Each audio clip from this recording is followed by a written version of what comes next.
Vamos discutir um pouco a respeito do comportamento do poder de freamento para partículas carregadas leves. Assim como o caso para partículas pesadas, partículas leves também irão interagir com o meio a partir da lei de Coulomb. Entretanto, as interações de elétrons e pósitrons com o meio irão diferir do caso de partículas pesadas, principalmente nos seguintes aspectos. Efeitos relativísticos se tornam importantes, mesmo para energias cinéticas relativamente baixas. Nós podemos observar este efeito nesse gráfico, que mostra o fator relativístico beta dado por V sobre C, onde V é a velocidade da partícula, em função da energia cinética do elétron em kV. E aqui nós vemos que mesmo para elétrons com energias cinéticas da ordem de algumas dezenas de kV, a velocidade da partícula já se torna uma fração considerável da velocidade da luz. Outro aspecto importante é que, devido à massa dos elétrons e pósitrons rápidos no meio serem iguais às massas dos elétrons orbitais, então as colisões com esses elétrons orbitais irão resultar em grandes transferências de energia e também grandes deflexões angulares, de forma que a partícula carregada leve em movimento no meio não segue uma trajetória retilínea, mas sim uma trajetória bastante tortuosa. E além disso, um outro aspecto importante é que nas colisões com os núcleos, as partículas carregadas leves podem emitir uma quantidade considerável de sua energia na forma de radiação de freamento.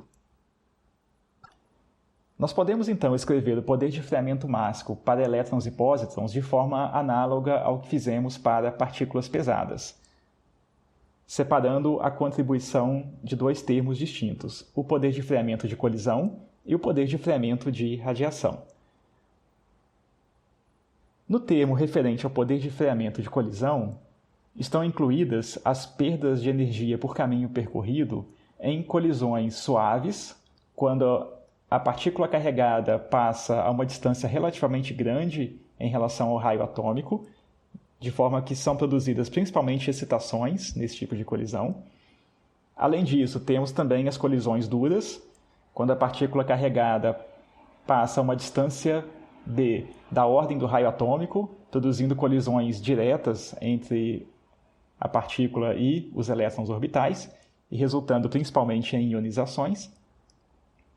E, no termo referente ao poder de freamento de radiação, estão incluídas as colisões radiativas, ou seja, as colisões inelásticas com o núcleo, que são colisões onde a partícula carregada passa a uma distância b muito menor que o raio atômico e, ao interagir com o núcleo, emite um fóton de raio-x.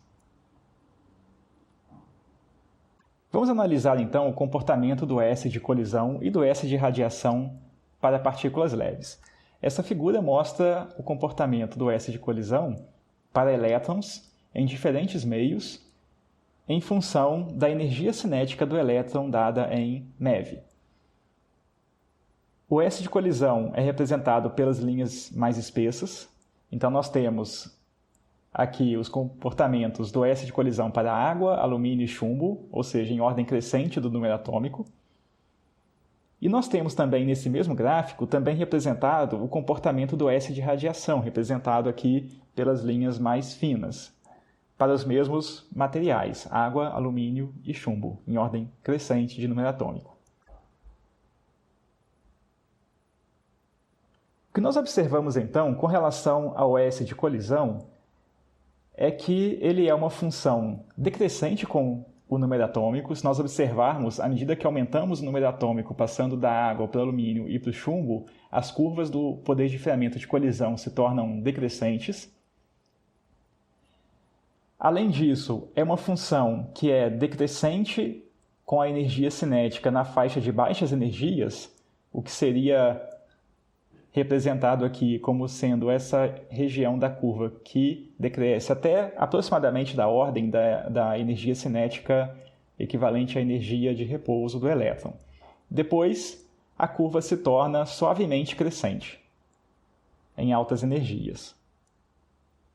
Esse comportamento do S de colisão, de certa forma, guarda uma certa semelhança com o comportamento do S de colisão para partículas pesadas, que nós analisamos em outra aula.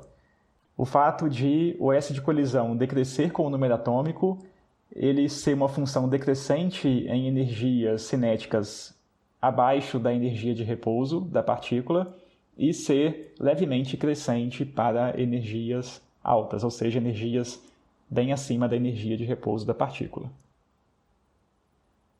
Com relação ao poder de enfriamento de radiação, nós observamos um comportamento distinto. O S de radiação é uma função que cresce com o número atômico. Se observarmos no gráfico, aumentando o valor de Z do meio, nós temos valores cada vez maiores do S de radiação. Além disso, é uma função que em baixas energias cinéticas da partícula tem um comportamento que varia muito pouco e, por outro lado, se torna mais crescente de forma linear em energias mais altas. É interessante observar neste gráfico que, para baixas energias cinéticas da partícula carregada, nós temos principalmente as interações ocorrendo através de colisões suaves e duras com o meio. Nós observamos isso pelo fato de o poder de enfriamento de colisão ser muito maior que o poder de enfriamento de radiação.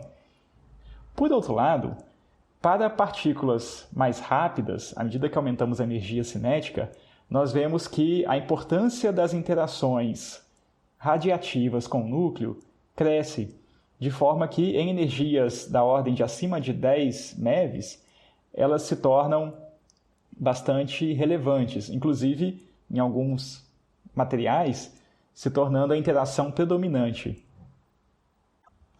Uma questão que podemos nos fazer é, dado que o elétron ou pósitron irá perder energia ao longo do movimento, tanto em colisões suaves e duras com os elétrons do meio, ou também emitindo radiação de enfriamento, quanto de energia é de fato emitida na forma de radiação de enfriamento?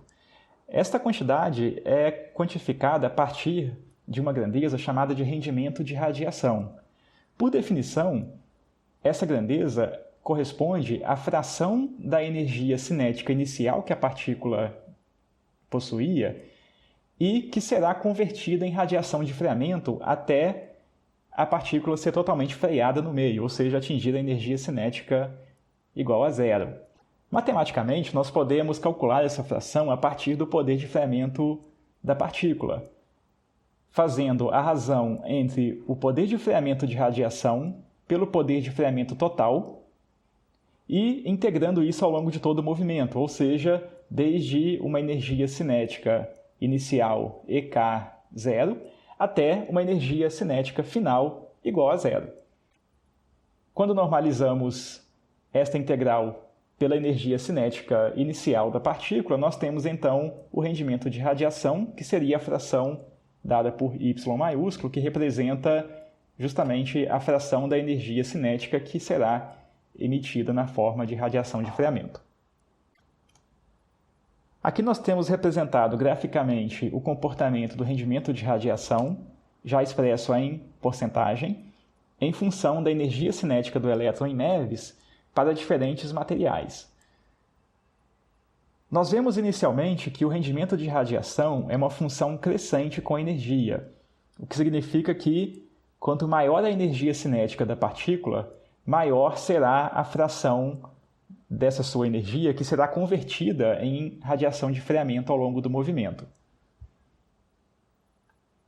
Além disso, nós vemos que materiais leves, com baixo número atômico, em geral, possuem um rendimento de radiação bem pequeno, enquanto elementos mais pesados possuem rendimento de radiação maior. Essa propriedade de elementos pesados serem melhores para converter a energia cinética da partícula carregada em energia eletromagnética é explorada, por exemplo, na construção de equipamentos emissores de raio-x, como tubos de raio-x ou aceleradores lineares, que usam alvos de alto número atômico para produzir radiação, a partir da incidência de elétrons de alta energia. Uma vez que nós conhecemos os valores do rendimento de radiação, nós podemos estimar facilmente qual é a energia total do elétron que será irradiada ao longo do movimento. Basta para isso nós multiplicarmos a energia cinética inicial do elétron pela quantia referente à fração que será irradiada, que é exatamente o rendimento de radiação, Y. Como exemplo, vamos analisar o caso de um elétron com a energia cinética inicial de 1 MeV movendo-se em um alvo de tungstênio. Se analisarmos no gráfico para uma energia de 1 MeV e considerando o tungstênio como meio material, nós temos um valor de rendimento de radiação de 6%, ou seja, 0,06. Então, a energia total desse elétron que será irradiada ao longo de todo o seu movimento será simplesmente o valor da energia inicial 1 MeV multiplicada pela fração 0,06. Então, nós obtemos 0,06 MeV.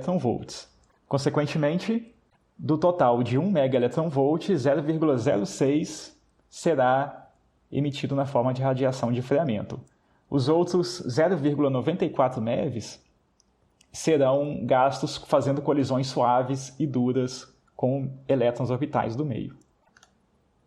Além disso, nós temos uma outra forma de interação que é específica para pósitrons, que seria a interação por aniquilação de pósitrons. Nessa interação, nós temos a colisão entre um pósitron e um elétron do meio, com a aniquilação de ambos e a emissão de fótons gama, que seriam chamados de fótons de aniquilação. Essa colisão entre as duas partículas ocorre frequentemente quando o pósitron e o elétron têm energias cinéticas quase nulas, levando então à emissão de dois fótons antiparalelos de 511 keV cada fóton, de forma a conservar a carga total, a energia e momento linear do sistema.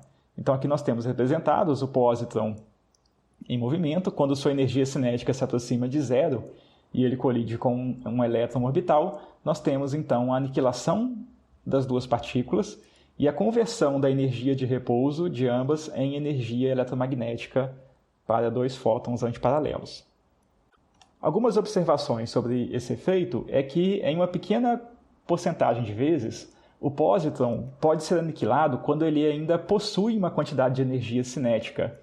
Nesse caso, então, os fótons terão mais do que 511 keV, já que a energia cinética no momento da colisão também terá que ser passada para esses fótons, e além disso, as suas direções de movimento formarão um ângulo menor que 180 graus entre si para haver conservação do momento linear total. Outro aspecto importante de observarmos é que a energia dos fótons de aniquilação não é computada no cálculo do poder de freamento de radiação, já que não se trata de uma perda de energia cinética da partícula, mas sim de conversão de energia de repouso em energia eletromagnética. E mesmo na aniquilação em voo, quando ainda temos uma parcela de energia cinética sendo convertida em energia eletromagnética, usualmente essa quantidade não é incluída no cálculo do S de radiação. Por fim, um outro aspecto interessante quando se fala de interação de partículas leves com o meio é a emissão da chamada radiação de Cherenkov. Esse efeito foi descrito inicialmente pelos pesquisadores russos Pavel Cherenkov e Sergei Vavilov na década de 30, e ele é observado quando elétrons se movem em um meio material com uma velocidade superior à velocidade da luz naquele meio. Isso é possível ocorrer porque a teoria da relatividade coloca a velocidade limite como sendo a velocidade da luz no vácuo de 3 vezes 10 elevado a 8 metros por segundo. Entretanto, a velocidade da luz dentro de um meio material é modificada de acordo com o índice de refração n do meio. Consequentemente, nós temos para a velocidade da luz dentro de um meio material de índice de refração n, uma velocidade c sobre n. Enquanto, por outro lado, elétrons rápidos movendo-se no material podem ter, dependendo da sua energia cinética, velocidades superiores à velocidade da luz naquele meio. Nestes casos, a partícula carregada rápida cria uma espécie de onda de choque eletromagnética, em um fenômeno que é análogo à passagem de um avião supersônico no ar que cria uma onda de choque sonora. Neste caso, a radiação emitida nesse processo tende a ser próxima da faixa de comprimento da luz azul do espectro visível. A perda de energia da partícula devido a esse efeito é desprezível comparada às perdas por excitações ou ionizações do meio, é da ordem de menos de 0,1%, de forma que esse efeito não é incluído também no cálculo do poder de esfriamento. E nós podemos observar este efeito ocorrendo quando observamos a água em torno do núcleo de um reator nuclear e ele emite um brilho azulado. É exatamente a luz emitida na forma de radiação de Cherenkov por elétrons rápidos movendo-se na água.